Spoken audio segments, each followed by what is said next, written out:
高收入的公司高管、自由职业者实现财务自由了吗？上班族的我们如何走上财务自由之路呢？ Hello， 大家好，欢迎来到考拉书屋，我是 Kiki， 我会在这里分享一些职场和个人生活可以参考的读书笔记，希望你喜欢。今天我要给大家介绍的是《富爸爸穷爸爸》的续篇《富爸爸财务自由之路》。这本书在罗伯特清崎的《富爸爸》系列丛书中广受好评，因为它阐述了成为有钱人的基本原则。这些原则中最直接果断地冲击我们传统观念的一点就是，当雇员永远成不了有钱人，无论薪水的高低。在这本书中，清崎用现金流把人们分为4类，书中称之为4象限，即雇员、自由职业者、企业所有人和投资者。清崎解释了这4个象限的人的不同的价值观和赚钱方式。他们有的人走上了财务自由之路，有的人走上了财务束缚之路。今天 Kiki 先简单的给大家介绍一下清崎的4象限，然后和大家分享一下 Kiki 对上班族如何走上财务自由之路的想法。好了，那让我们开始今天的内容吧。在这本书中，清崎把人们划分到了4个象限，他们分别是雇员、自由职业者、企业所有人和投资者。清崎说，要想改变你所在的象限，首先要改变思想。Kiki 的理解是，导致4个象限的人选择不同的财务之路的原因，归结于他们的不同的价值观，这导致了他们有了不同的行为，最终走上了不同的财务之路。关于价值观影响行为，最后影响目标是否可以达成的内容， Kiki 在之前的视频有介绍过。看了清崎的这本书之后，我突然觉得了解自己的价值观对致富也是有帮助的。下面让我们逐一的看一下这4个象限都是由什么样的人构成的，并了解一下他们的财务之路和价值观。第一，雇员，他们受雇于人，为另外一个人或一家公司工作，这里包括服务于各种企业的上班族和服务于政府的公务员。雇员的收入是劳动所得，工资金额由雇佣他们的人制定，收入的多少和付出的劳动时间紧密相关，所以收入是有上限的。而且雇员一旦停止了工作，就没有了收入。很多时候，他们的收入和他们的努力不成正比。Kiki 在读到这部分的时候很有共鸣。做上班族这些年，我最明显的感觉到的就是很努力工作，而且业绩好的人，不一定比不如自己努力且业绩一般的人获得更多的升职升薪的机会。尤其是 Kiki 做过 HR， 在这个职位我看到的风景就是公正公平是理想。就算你没碰上一个每天让你想揍他100遍的黑心上司，因为公司内部的各种原因，绝对的公正公平也很难实现。清崎说，这个象限的人高度的重视安全性，通常认为安全性比钱重要，所以这个象限的很多人都认为安全远比追求不靠谱的梦想要紧。那种喜欢说好好学习吧，上了好大学，找份好工作就安稳了的人，是雇员价值观拥有者的典型代表。第二，自由职业者，他们受雇于自己，为自己工作而赚钱，这里包括中小企业主、自己开办诊所的医生和自己开办事务所的律师、会计师。自由职业者的收入也是劳动所得，但是和雇员不一样的是，他们的工资金额由自己制定，努力和业绩都会直接地反映到自己的收入上，所以自由职业者可能会比雇员赚得多。自由职业者也摆脱了雇员的那种我做了那么多，公司却给我这么少的回馈，太不公平了的无奈。不过他们和雇员一样，一旦停止了工作就没有了收入，因此在这个象限不会存在极其有钱的富人。这个象限的人不喜欢被别人使唤，他们想用自己的努力赚钱。这些人一般都是有着高超技能的完美主义者，不相信别人能做得像他一样好。当然，自由职业者靠自己的专业吃饭，很多人都怕别人学走了自己的技能，所以一般不雇佣别人为自己工作。对他们来说，最重要的就是控制一切。Kiki 就曾经遇到过一个从自由职业者转回为员工的上司，他不仅不指导他的部下为他好好工作，甚至把我们当成竞争者和敌人。他插手每一个人的工作，不给我们自主工作的空间，甚至交通费申请这样的小事情，他都要自己从零做起。他也不给部下犯错和学习的机会，他认为所有的错误和解释都是愚蠢的。第三，企业所有人，他们拥有一套生产钱的系统，他们对系统有所有权和控制权，雇佣并领导他人为自己工作。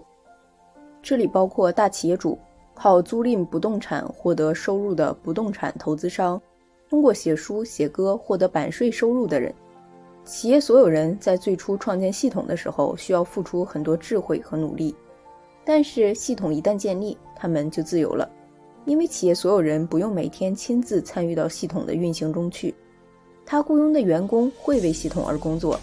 只要系统正常运转，他就会有稳定的收入。而且企业所有人的收入不和自己付出的劳动时间挂钩，而是和他们如何控制系统和如何控制为系统工作的人相关。如果能够控制好系统和为系统工作的人，企业所有人可以实现收入的无限大，也就实现了财务自由。这个象限的人的特点和自由职业者完全不同，他们知道自己的时间、精力、能力是有限的，所以他们要建立一个合理的系统。这个系统它可能包括设计、生产、销售、财务等等。系统创建人会聘用在这些方面比自己优秀的专业人才为自己工作，实现收益的最大化。最后是投资者，他们从各种投资中获得钱，用钱产生出更多的钱，像巴菲特。投资者不需要自己去劳动，也不需要创办什么系统，他们投资于很多项目，包括股票。投资股票的话，就等于那个企业的系统，同时那个企业的经营者和员工都成了为他服务的人。投资者也会智慧地使用贷款，这样别人的钱也开始为他们服务。投资者用他人的时间和他人的钱，制造着巨额的财富。这个象限的人不认为投资是冒险行为，他们认为只有不了解游戏规则就盲目投资的人才是冒险。我想到这里你已经发现了，象限左侧的雇员和自由职业者的收入都依存于他们的劳动，所以是有限的。相反，象限右侧的企业所有人和投资者，他们的收入与自己付出的劳动无关。企业所有人管理好系统和人员，投资者做好投资，就可以有无限的收入。最后结论，也就是我在视频开头所说的，当雇员永远成不了有钱人，无论薪水的高低，无论你是受雇于人还是受雇于自己。也就是说，要想实现真正的财务自由，你就必须得到象限的右侧。书中内容的介绍就到这里，下面 Kiki 想分享一下我个人对上班族如何走上财务自由之路的想法。我很想不为经济担忧，很想做更多不受企业制度约束的自己喜欢的事情，当然也不太享受朝九晚五的时间约束。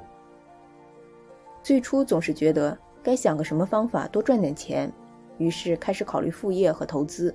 然后就开始在网上查询关于这方面的各种信息，结果越查越心慌，越是不知道从何开始。最后静下心来看了一些理财的书，1年过去后，我对这件事情有了一些领悟，想在这里分享给大家。有一些人可能完成学业后就可以立即踏上创业之路，但是我觉得大多数人可能都和 Kiki 一样，毕业后会找一份工作。如果你和我一样是上班族，而且现在也对创业和实现财务自由感兴趣，希望我们能在互相交流中实现自己的梦想。现在的我对于财务自由之路的构想是，不要渴望一口吃个胖子，稳步地实现财务自由。我的计划是在作为上班族的这段时间里，提高专业能力，利用公司的平台拓展视野，了解公司的运行方式。了解公司的运营不是一件容易的事情，但是 Kiki 觉得，无论我们在什么公司做什么工作，我们都可以在自己所处的位置去客观地观察不同级别、不同部门的人在做什么事情，尤其是他们在涉及个人利益、部门利益、公司利益的时候，采取什么行为，做什么决断。拿我自己举例来说的话，我在外企总部做 HR 的时候，因为人事调动、人才培养、薪资管理等工作需要和总公司、分公司的领导，有时也需要和各部门的领导沟通。当然，有一些内容我们也需要听取职员的想法。这个过程既提高了我作为 HR 的专业能力，也让我了解了一个公司的不同层级、部门的人看待问题的不同角度。也正是在这些年的工作中，让我了解到了自我提升和职业发展的重要性，所以开始了这个频道。如果时间允许，我还想开设一个更贴近自己专业的讲解 HR 工作经验的频道。我想这也是我向自由职业者转变的过程。我觉得很多人都可以利用副业的方式开始为象限转移做准备。如果副业的收入趋于稳定，就可以考虑辞掉工作，专注于自己的事业。我如果可以成功完成向自由职业者的转移，下一步我会思考成为一个企业所有人。实现财务自由是一个目标，除此之外，因为上班族的生活和现在的频道都让我明白，团队工作是可以创建更多的价值的，而且是稳定的价值。虽然我对成为企业所有人这件事情一无所知，但是我觉得按照自己的梦想创建一个体系，然后和很多志同道合的人一起做更多有意义、有趣的事情，会让人获得金钱以外的充实感。至于成为投资者，清奇在书中说，一般成功的投资者都有企业所有人的经历，因为只有他了解公司的运作，才会有衡量投资对象价值的眼光。不过清奇也说，投资需要练习，重点是要开始。Kiki 觉得成为巴菲特这件事儿有点但是可以从投资小额的基金、股票、房地产开始练习。没有人规定我们只能待在一个象限，我们该趁着年轻培养自己掌握一些跨象限的技能。最后，其实 Kiki 觉得稳步的实现财务自由，对我自己来说会有一种安心感，就像是建造一座自己要住的房子，从地基开始，用自己的手认真搭建，最后一定会收获坚固。如果有一天它需要修缮，我也会知道从哪里下手。以上是我个人的一些想法，很希望在留言里听一听大家的想法。好了，今天的视频就到这里，谢谢你的观看。如果你喜欢我的影片，请点赞、订阅、留言、分享。Stay happy, see you.